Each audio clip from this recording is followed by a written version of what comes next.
Okay. We'll go ahead and call our workshop to order. So this is about FOIA. We are honored to have Ryan Owsley, and I'm sorry, Will Olson from the Attorney General's office. If y'all would like to come forward and give your presentation. Thank you. So what we'll do is we'll cover meetings first, and we'll cover records, and then in the records portion, we'll also cover things like how to respond to FOIA requests, who's the custodian, how all that stuff works. So Will's going to cover the meetings aspect for about 20 to 30 minutes. And our goal here is to make this kind of workshop-y, not lecture-y. So as questions arise, I think generally the best time to answer questions is right then, because we're on the subject, and other people may be thinking the same kind of question. So please interrupt us. Please, let's have a kind of a back and forth. Our goal is to have a training here. So we'll do, as I said, the meetings portion. There's three aspects to the way we make it simple. It will be made simple.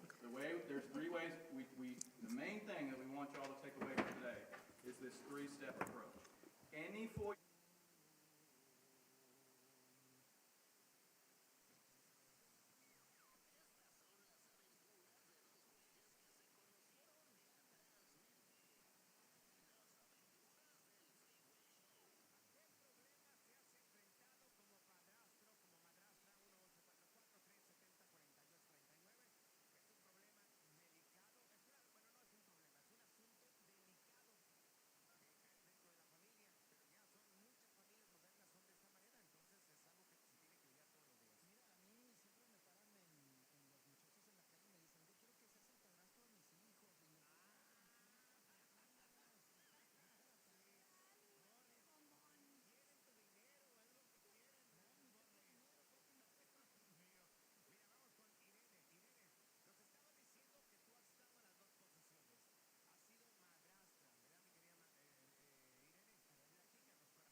people on the FOIA.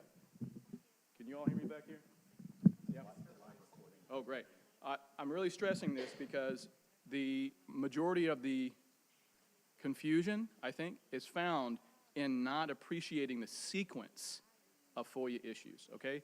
So we're going to be hammering this sequence repeatedly. We'll turn it over to Will now for step one overall, and then he'll cover meetings and exemptions to meetings, and I'll come back and cover records and exemptions to records, okay?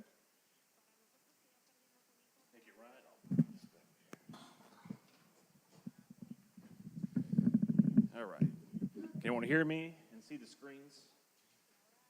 So FOIA's purposes laid out in the statutes 25-19-102. It passed in 1967. It was signed by the governor at the time, Rockefeller. The main purpose, and it's in the statute itself, is to ensure that public business is performed in an open and public manner. So open and public are the key goals of the FOIA. It is to be liberally construed.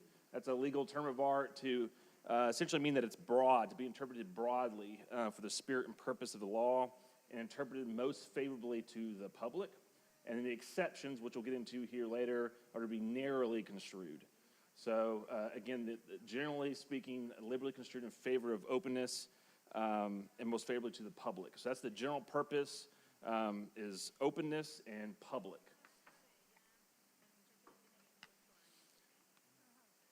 So as Ryan mentioned, there's a three-step approach. This will be in your toolbox, so you can pull these out. We start with question one: is the entity covered? So here, the City Council, the question would be yes. And we can move on to question two. If it's no, then your analysis stops, and you don't have a FOIA issue or FOIA analysis. Since it's yes, you move to question two: is the record, and in this case, the meeting, covered? And then we get to okay, there's a meeting. Are there any exemptions to that meeting? So those are the three questions to be answered